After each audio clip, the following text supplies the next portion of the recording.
Pada tanggal 12 Desember tahun 2022, SMKN 1 Labuan Bajo menggelar kegiatan pembekalan praktek kerja lapangan tahun pelajaran 2022-2023 bertempat di Gedung 02 Kelemutu SMKN 1 Labuan Bajo.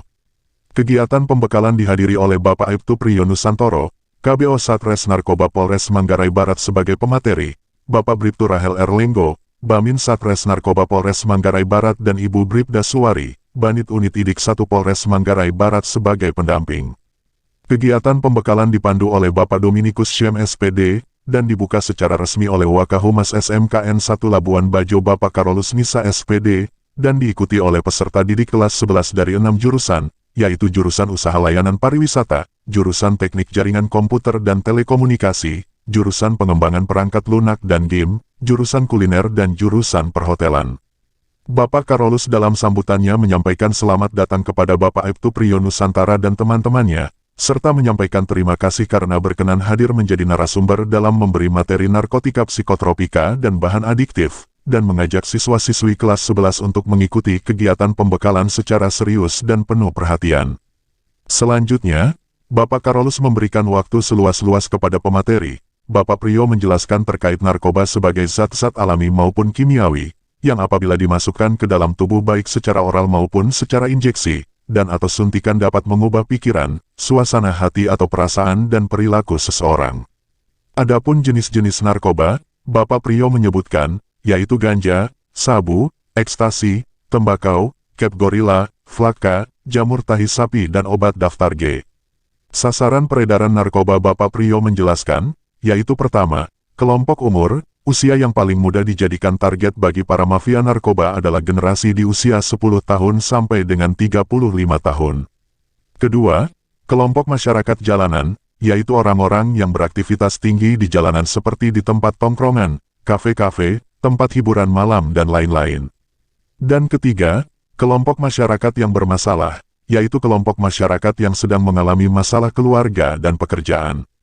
Dampak buruk narkoba, Bapak Priyo menjelaskan bahwa, pertama, dampak kesehatan, yaitu badan pengguna narkoba akan mengalami kerusakan secara perlahan dan permanen, serta imun tubuh akan semakin melemah.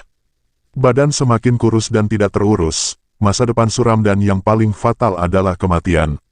Kedua, dampak hukum, dalam Undang-Undang Narkotika Nomor 35 Tahun 2009, sudah diatur bahwa bagi pengguna, membawa, menguasai, menyimpan, memiliki, dan mengedarkan kembali, hukuman minimal adalah 4 tahun penjara, dan maksimal hukuman mati.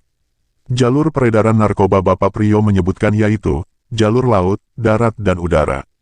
Cara menghindari narkoba, Bapak Priyo menjelaskan, buatlah kegiatan-kegiatan positif bersama teman yang tepat, menjalin komunikasi dengan orang tua secara aktif, hindari kegiatan-kegiatan yang tidak penting di luar sekolah, seperti nongkrong dan mengkonsumsi miras. Hilangkan budaya mencari jati diri dengan jalan pintas atau instan, kejar prestasi demi meraih cita-cita, dan bentengi diri dengan mendekatkan diri kepada Tuhan. Setelah memberi materi terkait narkoba, pemandu kegiatan pembekalan, Bapak Dominikus membuka sesi tanya-jawab. Siswa-siswi sangat puas dan mengerti terhadap materi narkoba yang dibawakan oleh Bapak Priyo. Setelah kegiatan pembekalan pada materi narkotika berakhir, maka kegiatan pembekalan dilanjutkan dengan materi HIV/AIDS, yang dibawakan oleh Bapak Yohanes B. Yanse, selaku Kabid P2D Dinkes Mabar. Bapak Yohanes B. Yanse sering disebut John Yanse. Beliau mempresentasikan materi terkait HIV/AIDS, situasi HIV/AIDS di Kabupaten Manggarai Barat, dan kesehatan reproduksi remaja. HIV Bapak John Yanse mendefinisikan sebagai virus yang menyerang, menghancurkan sistem kekebalan tubuh manusia, membuat tubuh kurang mampu mempertahankan diri terhadap virus, bakteri, jamur, dan parasit. HIV tergolong kelompok retrovirus yang memiliki kemampuan untuk mengkopi cetak. Sedangkan AIDS sebagai kumpulan gejala penyakit akibat menurunnya sistem kekebalan tubuh oleh virus HIV. Kerusakan progresif pada sistem kekebalan tubuh menyebabkan pengidap HIV mudah terjangkit macam-macam penyakit.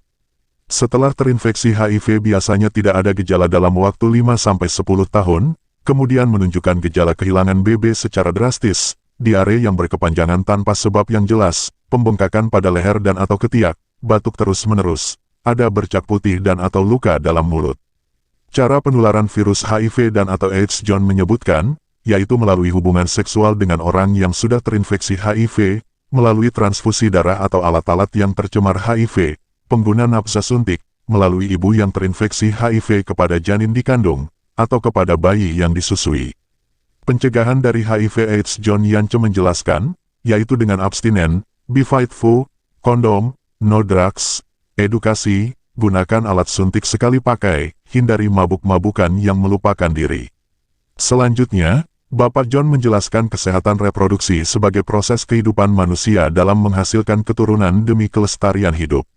Masa remaja John menjelaskan, masa peralihan dari masa kanak-kanak ke masa dewasa.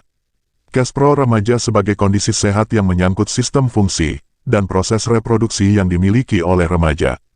Masa remaja awal yaitu 10-12 tahun, remaja tengah yaitu 13-15 tahun, remaja akhir yaitu 16-19 tahun. Perubahan-perubahan masa remaja John menjelaskan, lebih dekat dengan teman sebaya, ingin bebas, mencari identitas diri, timbul keinginan untuk kencan, mempunyai rasa cinta yang mendalam serta hayal tentang aktivitas seks, pengungkapan kebebasan diri, dapat mengungkapkan dan mewujudkan rasa cinta dan mampu berpikir abstrak.